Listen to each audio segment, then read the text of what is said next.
Alrighty, so we have Rising 7 and 8, week 4, lesson 2. So this will be for both grades. Because again, I didn't like the 8th grade lesson. It was kind of like you needed pieces of paper. It was like you had to like sort papers, and obviously you can't do that on a computer. You don't have the pages. So you're going to do this lesson. Our learning target says, I can comprehend the phrase scale factor and explain orally how it relates corresponding lengths of a figure in its scaled copy. I can explain what it means to say one part in a figure corresponds to a part in another figure. And I can identify and describe corresponding points, corresponding segments, or corresponding angles in a pair of figures. So we have 2.2 corresponding parts. Here's a figure and two copies,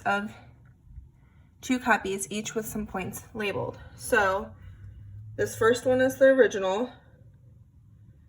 Then we have copy 1 and copy 2. And then they labeled like points and angles and stuff. So we're going to be looking at those. It says complete the table to show corresponding parts in the 3 figures. So the first one says, in the original figure, we have point P. Point P is right here.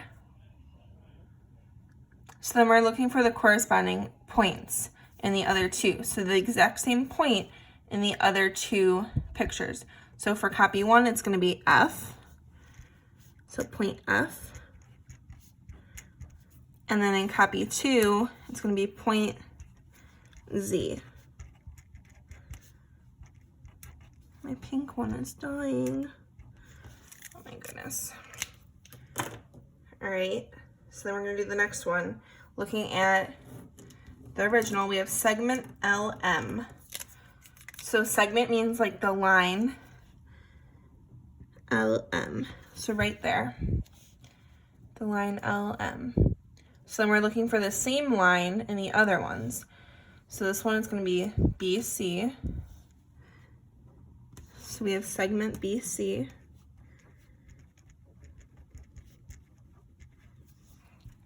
And then for this one, it's going to be right here, segment VW.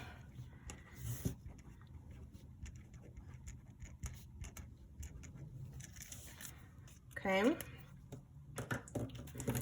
Next one, it says copy 1, we have segment EF. So it's right here, line EF, right there. So then in the original, it's going to be the one right here. So line OP, or segment OP.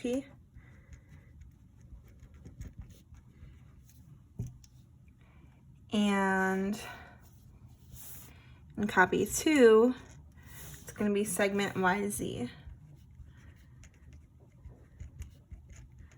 So corresponding just means it's the same thing on the other copy. So the same part on the other copy.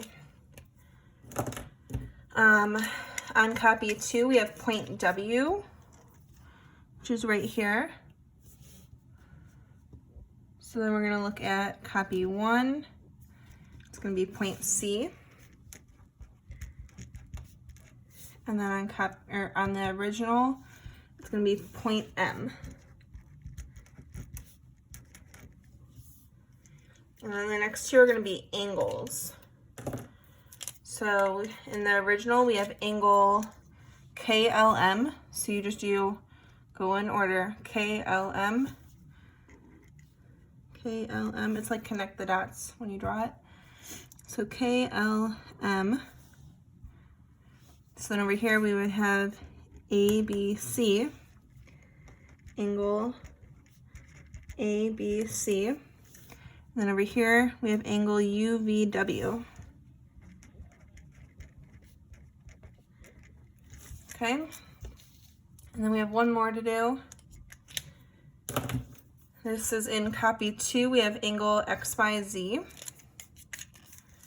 So we have XYZ. Again, you're following it like you're doing like connect the dots, or like when you connect the numbers, it's letters. So X, Y, Z. So then this one would be DEF. So angle DEF. And then this one is angle NOP.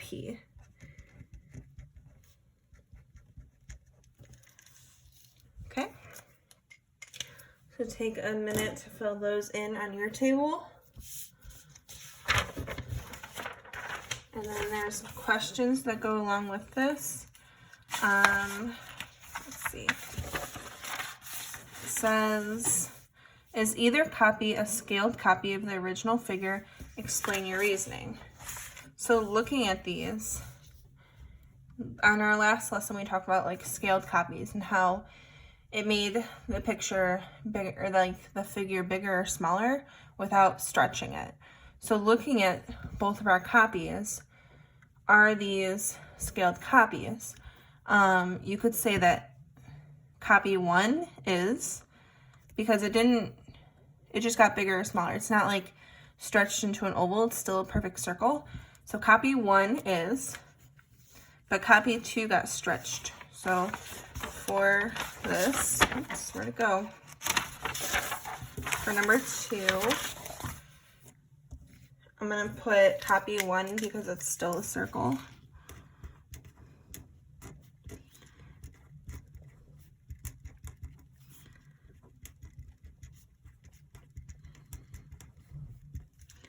You could put copy 2 is an oval.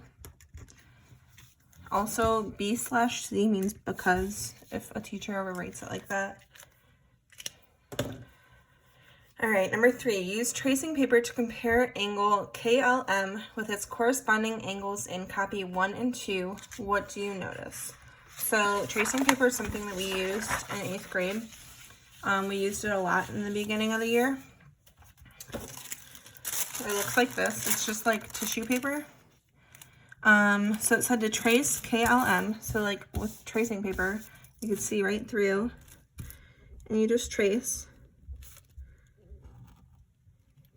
And then it wants us to compare that to its corresponding. So we have this angle, and this angle. We're going to compare those. So if I move this over top of this one, it's the same, right? Our angle lines up. It has the same angle. So copy 1 has the same angle. Copy 2, when I line it up, my angle is bigger than what's there, right? It doesn't line up with copy 2. So we notice that copy 1 matches the original.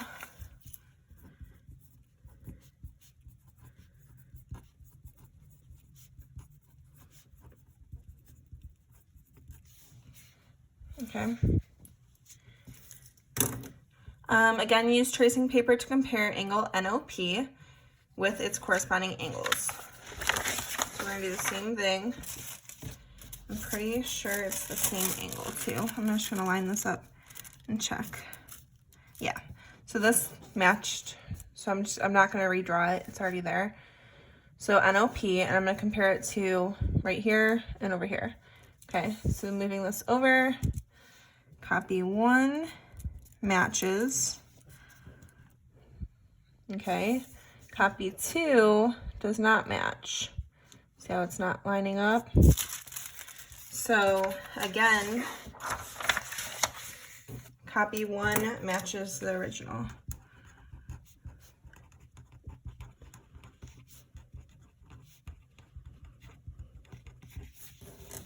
Okay. And then we're going to move on to our next part. 2.2 scale triangles. It says here's triangle O followed by a number of other triangles. All right, and then the directions are a little bit, it's like if we were in school, so we're going to make some changes. It says your teacher will assign you 2 of the triangles. I'm not going to assign you any of them because we're just going to go over all of them. So ignore that part. For each of your assigned triangles, is it a scaled copy? For this number 1, just write skip. And then we're going to answer the rest together. So it says, as a group, identify all the scaled copies of triangle O in the collection. Discuss your thinking. If you disagree, work to reach an agreement. So we're going to go through and figure out all of the triangles that are scaled copies of our original. The first thing you can do is looking at these. We notice that our original is a right triangle. So any triangle that's not a right triangle can be crossed out. So A is not a right triangle and F is not a right triangle. So then that leaves us with, we have 1, 2, 3, 4, 5, 6 others. And there's going to be 4 that work, and then there's 2 that aren't going to work. So let's figure that out. So if we look at our measurements, we have a 3, 4, 5. For B, it's also 3, 4, 5. So that one works. B works because it's the same measurements.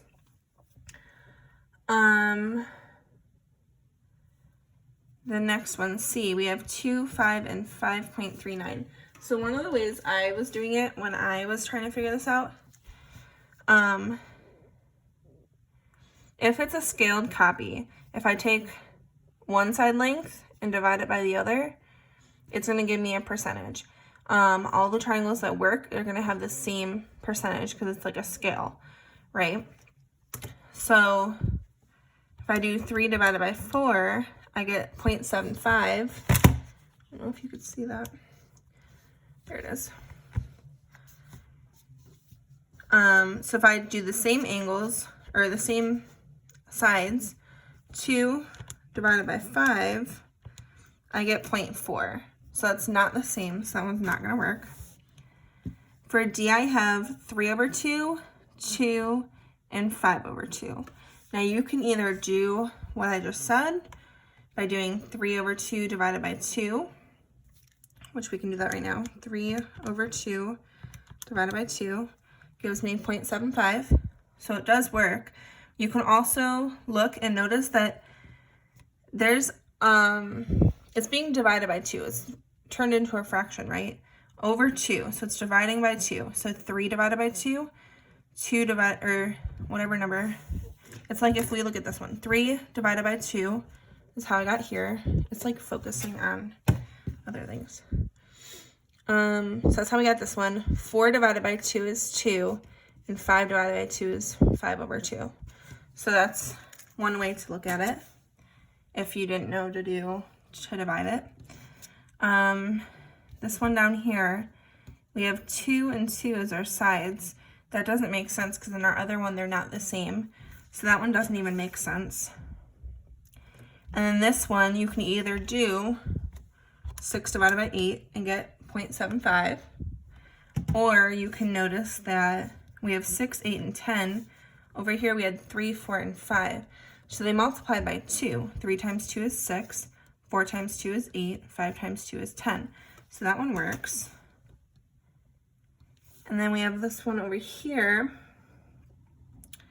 Again, we can do 2 divided by, this says 8 over 3. It gives me 0.75. So that works. This one's being multiplied by 2/3. And the way I figured that out was because I looked at this 8 over 3. Over here we had 4. So 4 times 2 is 8, and then it's divided by 3 because it's over 3. Same with 5 times 2 is 10, and then over 3. So it's being multiplied by 2/3.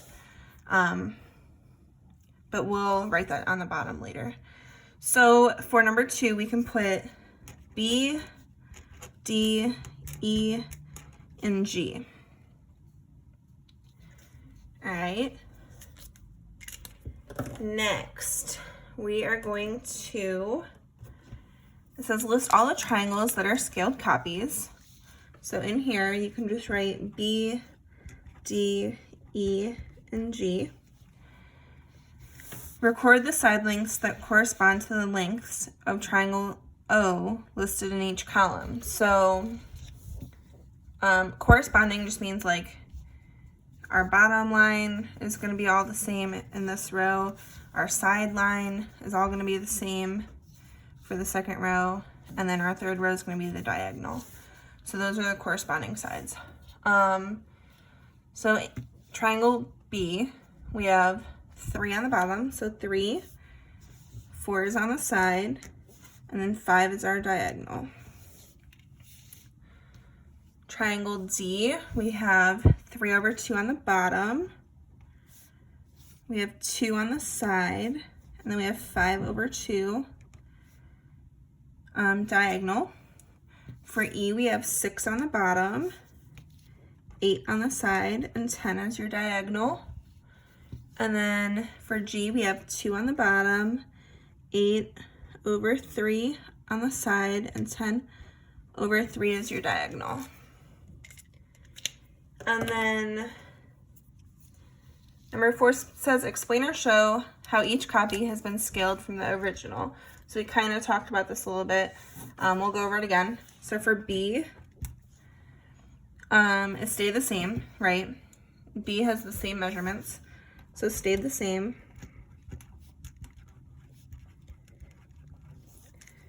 D, all of our lengths were divided by 2. You had 3 divided by 2, 4 divided by 2 is 2, 5 divided by 2 is 5 over 2. So all lengths divided by 2. E, we have 6, 8, and 10. So 3 times 2 is 6, 4 times 2 is 8, 5 times 2 is 10. All lengths were multiplied by 2.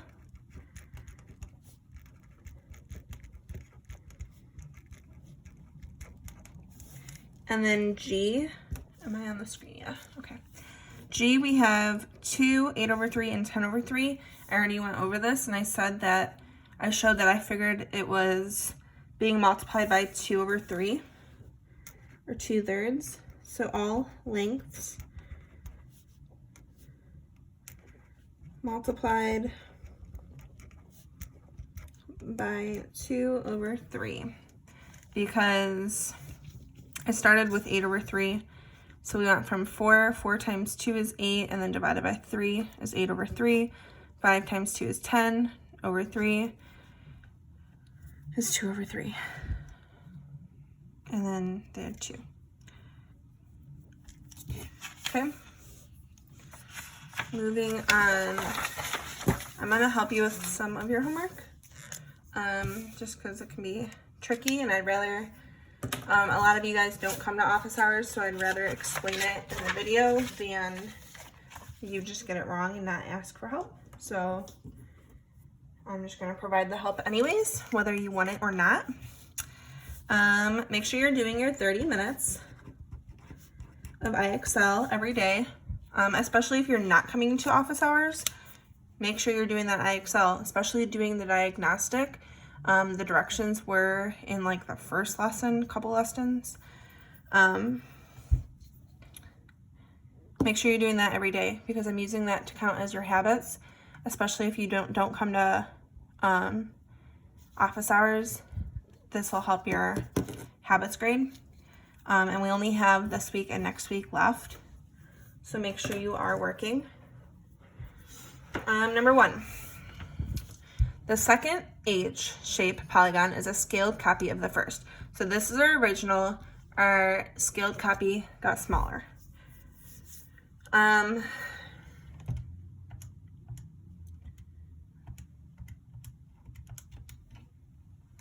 Okay.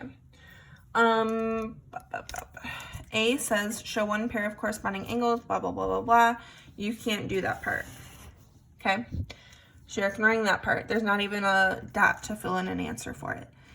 For B, it says what scale factor takes the original polygon to its smaller copy? Explain or show your reasoning. So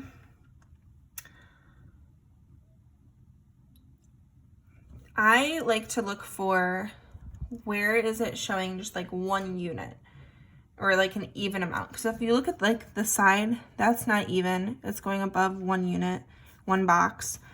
So looking for a place where it's just one. So you can either go right here or right here. Okay, let's use this one up here. So this is 1. So our corresponding line is over here. And this is 1, 2, 3, 4. So it went from a 4 blocks long to 1 block long. So our scale factor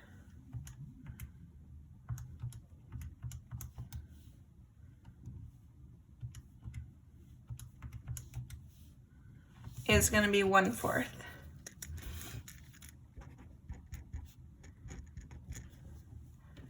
Okay, because it shrunk by, it multiplied by 1/4. So if you do 4 times 1/4, you're going to get 1. So it multiplied itself by 1/4. Or you have 1/4 of the larger one, right? You have 1/4 of the larger. Going on to number 2. Figure B is a scaled copy. So this is B and this is A. Figure B is a scaled copy of figure A. Select all the statements that are true. So you're just going to type in the letters in the little dot. For A, we have figure B is larger than figure A. Is this larger than this? No. Figure B has the same number of edges as figure A. So does it have the same exact lines? They're all the same, yes. Figure B has the same perimeter. So if I count the distance around A, is it the same as the distance around B? No. Figure B has the same number of angles as figure A. Well, if it has the same edges, it's going to have the same amount of angles. So yes. And figure B has angles with the same measurements as figure A. Yes, because they're all right angles, because they're all made up of squares and rectangles. So yes. So for this one, you're going to put B, D, and E. B, D, and E. Moving on. One more page. It says polygon B is a scaled copy of polygon A. So this is our original, this is our scaled copy. What is the scale factor from polygon A to polygon B, and explain how you know. So I would start with finding something they have in common. So if you look at this, for B, we know that this side length is 5, right? And we know this side length up here that matches it is its corresponding angle is 2.5. So to get from 2.5 to 5, what are we multiplying by? You're multiplying by 2. So my scale factor is 2 because 2.5 times 2 equals 5. Okay. Then for B, it says find the missing length of each side marked with a question mark in polygon B. So we need to find this and this. So we're going to start with over here. We have 2.5 times 2 is going to give me 5. And then we have 1.5 times 2 is going to give me 3. So for B, we can put 3 and 5. Okay, and then determine the measure of each angle marked with a question mark in polygon A. I'm not going to write this one down because I can just explain it. And then just so I can make sure you're listening also. So we're looking for the ones with the question marks. If it is a scaled copy, that means our angles, the angle measurements are going to stay the same, like how we used the tracing paper and we proved that your angles stay the same. So My angles from here are going to be the same up here. So for C, you're just going to put 82 degrees and 53 degrees because the angles don't change when you have scaled copies. Okay, number 4. It says complete each equation with a number that makes it true. So 8 times what equals 40. You can also do 40 divided by 8. So you're like doing the opposite. Equals, that'll give you your answer. For B, we have 8 plus blank equals 40. The opposite would be to do 40 minus 8.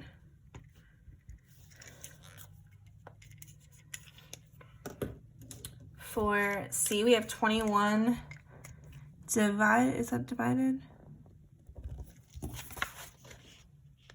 It looks like divided to me. 21 divided by blank equals 7. You can also do 21 divided by 7 equals, and that'll give it to you. For D, 21 minus blank equals 7.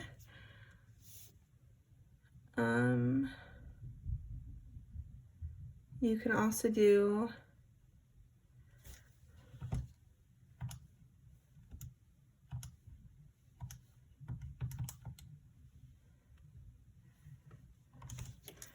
you would do 21 minus 7 equals this number. And then the last one, this one was kind of tricky.